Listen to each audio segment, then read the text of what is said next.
Alright guys, welcome to another stream. Today we're going to keep it very succinct as per usual, and we're going to jump straight into how we'll grow a cafe from scratch. Now, we work with cafes and restaurants and we implement these types of strategies and they work. They actually do bring returns. So let's jump right into it. Okay. So how I'd grow a cafe from scratch. This is just a document that I prepared in order to walk through with you guys the strategies that we actually implement and use. Let's go in. Hopefully this red is good. Fantastic. Okay. So you don't grow a cafe by posting every day. I've created the real playbook for you. It's actually built around consistency, community, and repeat customers. So the more your customers like your stuff, the more that you encourage them to come back, the more money you will make. So let's start with the clear brand identity. Before anything else, before content, offers, ads, your cafe needs to stand for something. A clear identity is the foundation that everything else is built on. So are you the cafe with, you don't have to be viral, but are you the cafe that does the viral desserts? Are you the cafe that's really quaint and really just beautiful and great aesthetic? Are you the cafe with that over exuberant owner that's ecstatic and energetic? Are you the cafe with really, really cool staff members that do different things? Is your cafe on rollerblades? You need to figure out what you want your cafe to be known for, and that way the more you're able to stand out, the better you'll be able to make a difference, and that'll be your point of difference moving forward. So the most important things for a cafe: you're selling food, you're selling drinks, you're selling vibes. You want your community, especially the local community, to think of you as the go-to cafe at any given time, right? So Mo, one of the most important things is looking good online. Don't neglect your social media. Photos, profile, Google listing, very first impressions happen way before they walk in. I don't know how many times I can say this to businesses. In today's day and age, your first impression is your online digital storefront. That is your social media, your Instagram, your TikTok, your YouTube, your Facebook. But more so than not, it is your TikTok and Instagram. Focus on your social media. Look good in person. Of course, that's the next thing that comes up, right? Typically, people do this one first and then do this one second. Atmosphere, signage, cleanliness, vibe, it all reinforces who you are. So if you are a chaotic cafe in person, you know, it's already not looking good for you. Feel consistent. So consistency is super, super, super key. Once you build systems and processes, consistency becomes a bit easier. So online and offline should feel like the same place. That's brand trust. That is called cohesiveness. You want to be a cohesive cafe. So typically, when we do work with businesses, we ensure that the online presence matches cafes and restaurants. The online presence matches the aesthetic that they have in person. You always want to make sure that, for example, if you look at a restaurant here in Sydney, if you were to use Alex & Co, for example, very prestigious, usually very dark colors, very woody tones. You go on their social media and you also find similar dark colors, woody tones, very crisp looking food. And they also highlight the experience that people have when they go there, right? So that's the first thing. So start with a clear brand identity. The next thing, content equals experience, not just product. So you want to stop leading with the same espresso shot. I know a lot of cafes that do this. They just do espresso shot photos, videos of espresso shots. And there's nothing wrong with that if that's your thing. If you sell more coffee than food, or if you're really pushing coffee, you know, there's nothing wrong with that. But stop leading with with the espresso shot. Start leading with story, the people and the feeling. Content that converts shows people why someone should choose your cafe, not just what you sell. So don't just put out what you sell. You want people to feel the experience through the phone. It's more than just about the food. People and atmosphere. Show regulars, staff moments, the energy of a busy morning rush. This can be done in so many different ways. A good agency will actually do a content plan for you and tell you what they would actually create and post. Story and behind the scenes. So food prep, sourcing, the daily grind, authenticity builds loyalty. But you also want to make sure that it is on brand. Don't just shoot behind the scenes of just food prep, you need to think very thoughtfully about what are we actually trying to promote and what are we trying to show. Because if you do behind the scenes, sometimes behind the scenes is, really dirty, and there are certain things that you might not even want to put in videos. You have to be very careful about what you're putting out there. Customer reactions, real responses to your food and drinks are your best social proof. This is important. So if you can get some of those customers that are really not too unhappy to be on camera, that's also pretty great. And then there's strategies which in future ask me, and I'm more than happy to actually share some of the content strategies that we implement for these cafes and restaurants that we work with, and I'll shoot them through or create another video about it. Content ideas that actually work.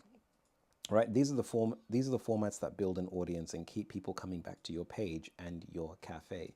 With cafes, I'll be very straightforward and honest. You don't want to just always be looking for new customers. You want repeat customers. So you want people to come back and come back and come back and come back and come back repeatedly in perpetuity. You don't want churn. You want return, right? These are the formats that build your audience and keep people coming back to your page and your cafe. So 1, daily specials. You don't always want to have like unique specials that are discounted, not good, because people then are trained to just expect unique specials. The kind of specials that in my opinion, would be good would be different meals, like seasonal offer types of meals. And one of the things that we actually suggest to cafes is if your chef is, creative, and hopefully he or she rather, sorry, you can recommend to the chef that they create some seasonal dishes throughout the week, throughout the months, and then maybe derivatives of that in the weeks. So it could be you could have a berry during the summer period and autumn period, some types of berry desserts, and then over the other periods of the year in winter and so on, because different fruits are in season, they can do something different too. And typically that actually gets people coming in. I remember I've gone to several cafes in the past looking for a specific thing that actually was out of season at that point in time. But when it was in season, I made sure to go back to get it and try it. So unique things like that. If you have a creative chef, you're in luck, because these types of things are going to be already spinning in their head. They'll be thinking about it already. And it's not just pastries, it's also meals. So daily specials create urgency and a reason to check your page every morning. So absolutely fantastic. Customer retention videos, short, genuine moments, first bites, honest smiles, pure gold. Absolutely fantastic if you've got customers that want to do that, especially if you tie these in together. So if you've got an offer, if you've got a daily special that goes up at 8 a.m. in the morning, and then at around 10 a.m. that day, or even 9 a.m. that day, you've got a customer that gives it a try, you can put that on your stories as well as have it as a post so that people know that this daily special was phenomenal. All right. Staff personality content. Give your team a face. People return for people, not just for coffee. And I always say this. If you can introduce your team, people need to know, like, and trust your cafe and your team. So it starts with the team and that extends to the cafe. So we don't necessarily I guess it's a bit different with restaurants, and it's a bit different with clothing brands and so on. But especially when it's a first impression and you're going somewhere, you may go there because you saw, one, the food was good, but also you were exposed to the kind of people that you'd be introduced to that might be taking your order when you're there. And I know that doesn't make too much of a difference all the time, but there are some people that are definitely looking for that when they go in to shop at a cafe to actually purchase some food, get some coffee, if it's going to be their regular spot. So staff personality content and behind the scenes prep. So show the craft, baking at 5 a.m., latte pours, fresh ingredients, and some of that really creative, beautiful content would also work quite well. So people trust the chef behind the recipe or the staff behind the experience. Very, very, very, very key quote there. People trust the chef behind the recipe or the staff behind the experience. So, capture customer details. Now, this is going to be your money printing machine. I can't stress this enough. Capture customer details. You need a POS machine that has some type of CRM so you can capture customer details and you can then email and text message market them to come back to the cafe. If they haven't been there for a long time, your CRM hopefully will be able to capture the length of time that they've been away from the cafe for, maybe automate messages to them, letting them know they've got X amount of points, letting them know about daily or weekly offers. Daily might be too much, messaging people every day, letting them know that you've got something, but every third day or every seventh day is fantastic to get people to come back to your cafe, because the more that you're top of mind, the more that they will come back. So why it matters. Foot traffic is not a business. A database of customers you can reach, again, that is a business. And I'll just remind you, foot traffic is not a business. A database of customers you can reach, again, that is a business. Every customer who walks in is an opportunity to build a relationship beyond that visit. I will put it this way. If you were to open a store today, if you sold shoes and you were to open a store today,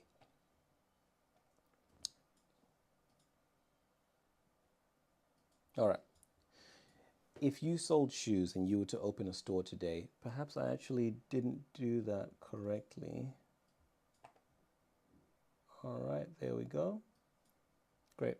I do hope all of you saw this. I actually wasn't checking to see if that was appearing there, but you can actually go back in the live stream and read some of this. I'll just quickly scroll through it before I give my example. All right.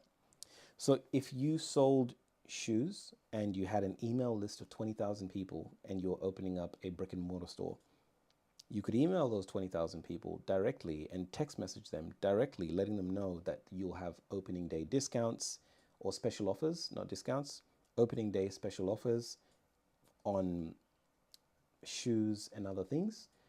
You can almost guarantee that you're going to have a very successful launch, because typically when you launch a store, launch a business, you want that launch to push and propel the business's journey over the next couple of months. And it's important to ensure that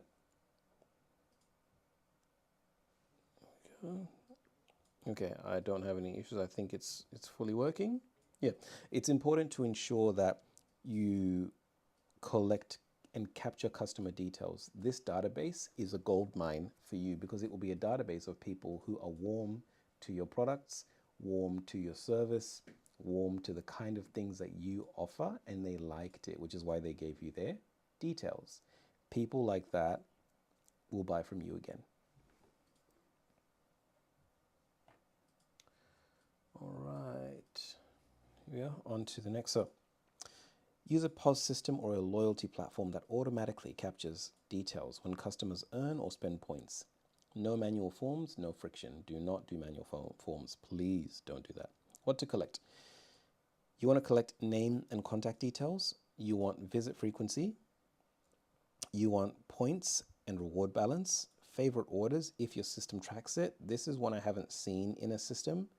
I don't know about this one. If you have a system that does that, fantastic, because then you can, typically we use Go High Level, GHL, to do the reach out to the customers within the businesses that we market for.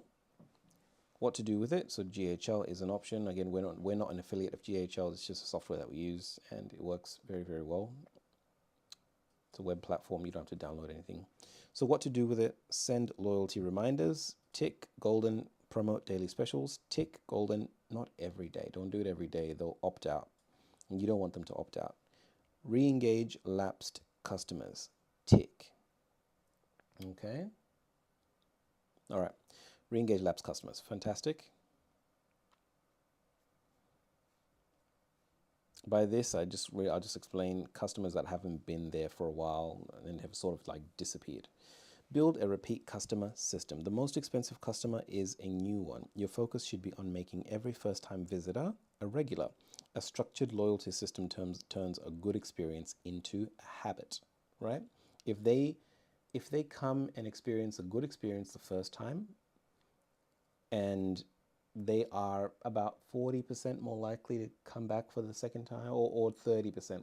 If they come back a second time, they'll be 60% more likely to come back again. And if they come back a third time, you've won that customer. So long as your experience stays up there, they'll continue to come back. So first visit, upfront offers. Typically, you can offer an upfront offer for first visitors to get people through the door, because that will fund and fuel the return visit. I'm not saying huge or massive discounts. I'm just saying an offer. So for first-time customers, shout them a coffee. First-time customers, offer them a daily special cookie. Put something with their meal to improve that value. You can give them a rewards voucher or sign them up to your POS system or loyalty, some loyalty points. Maybe for the first purchase, they get bonus loyalty points or something. Something to just appreciate them for coming in for that first time. Then we've got regular. Once they become a regular, you just keep reminding them to come back to the store. Here's how many points you have and so on. And that system, this system is a phenomenal system for revenue generation for cafes and restaurants. I am telling you, not enough restaurants and cafes are doing this. The offers, use offers carefully. So it's smart use of offers. Loyalty, reward, redemptions. Earned, not given away, right? Emphasis on the earned. Birthday treats for registered customers. This is a good one. You can offer them a free coffee if they come in today for their birthday. Typically, they'll always buy something else. Bring a friend incentives to grow your database. Quiet period specials to drive midweek traffic. Again, if you find that at certain times, regularly on those certain times or certain days, you're finding that it is very quiet, you can offer periodic specials, not all the time, because again, we don't want to train people to become accustomed to low, not value, but lower prices and just wait until they receive lower priced offers. We don't want to train people to do that. So what to avoid? Constant discounting that trains customers to wait for deals, as I said. Offers with no data capture attached. Deals that attract bargain hunters, not loyal regulars. Competing on price instead of experience, right? And again, offers should reward loyalty, not replace it. If every day has a deal, nothing feels special, right? We don't want to do deals every day. So page 8 out of 10. The growth framework at a glance. So this is us just zooming out, taking a bit of a bird's eye view at everything that I just said. Build brand idea. Talking sometimes is very, I don't talk too much too often. So talking sometimes leaves me flat. Here we are. So build brand identity, clear look online, in person, right? That's brand identity. Create experience content. So people, story, atmosphere. Yep. Capture customer details. That's the POS system. Yep. Run a repeat customer system, points, reminders, rewards. That's it. Stay consistent, community, familiarity. Here we are. So these are the 5 things that you would have to do to ensure that your cafe is growing holistically from a revenue standpoint, and your online digital storefront, which is your social media pages, even your website if you have one. It's very important to look after that too.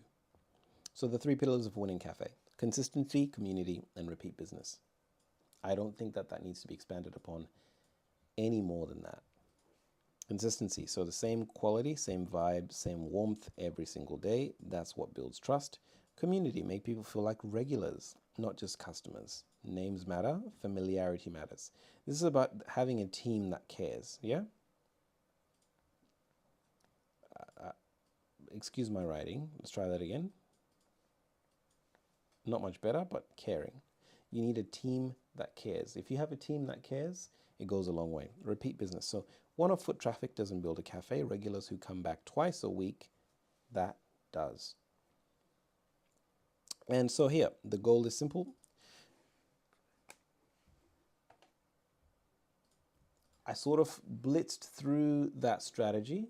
I will go very, very quickly over it one more time. But to keep it very simple, you want trust, consistency, community. Look after your community, offer them things, talk to them, continue to market to them. They will come back. So long as your prices are not astronomical and absolutely out of this world. I mean, if you've got the service and the food to match, do what you want. But regardless of whether or not you have a small cafe or a large cafe, don't ever look at marketing to the customers that you have as begging. When you're reminding people about the offers that you have, it's just marketing. Marketing at the end of the day is designed to help your cafe or restaurant to grow. So I heard a cafe owner actually say to me before that he wasn't really interested in doing that kind of thing because one, it's too expensive, and two, what did he say? He wanted his food to lead first. And I remember saying to him that any business that wants to grow needs to market. If you want to grow, you need to market. And ever since he actually started doing some form of marketing, he didn't do this, he has seen an improvement in his business. But the biggest part of this that will absolutely scale and increase your revenue is having a POS system with a CRM and then a system that allows you to reach out to those customers and let them know about the offers that you have. Because let's be honest, if you know business, you know that the more offers you make, the more money you make. Yes, the customer experience is extremely important. It's at the very top of everything. Do the experience, but then market that experience. It's very important to do that. And that's all that I have to say. We'll just quickly go over very succinctly, very clearly what the key points are. So growing a cafe or restaurant from scratch, start with a clear brand identity. Pardon me. Make content. Here are some content ideas that can actually work. Capture your customer details. This is the most important thing for revenue boosting. Build a repeat customer system. Use offers very carefully. Don't offer offers willy-nilly. The growth framework at a glance. 3 pillars of a winning cafe. And then just a quick overview of the goal. That's how we end the live stream today, and I will catch you in the next one. Great live stream, Brennan.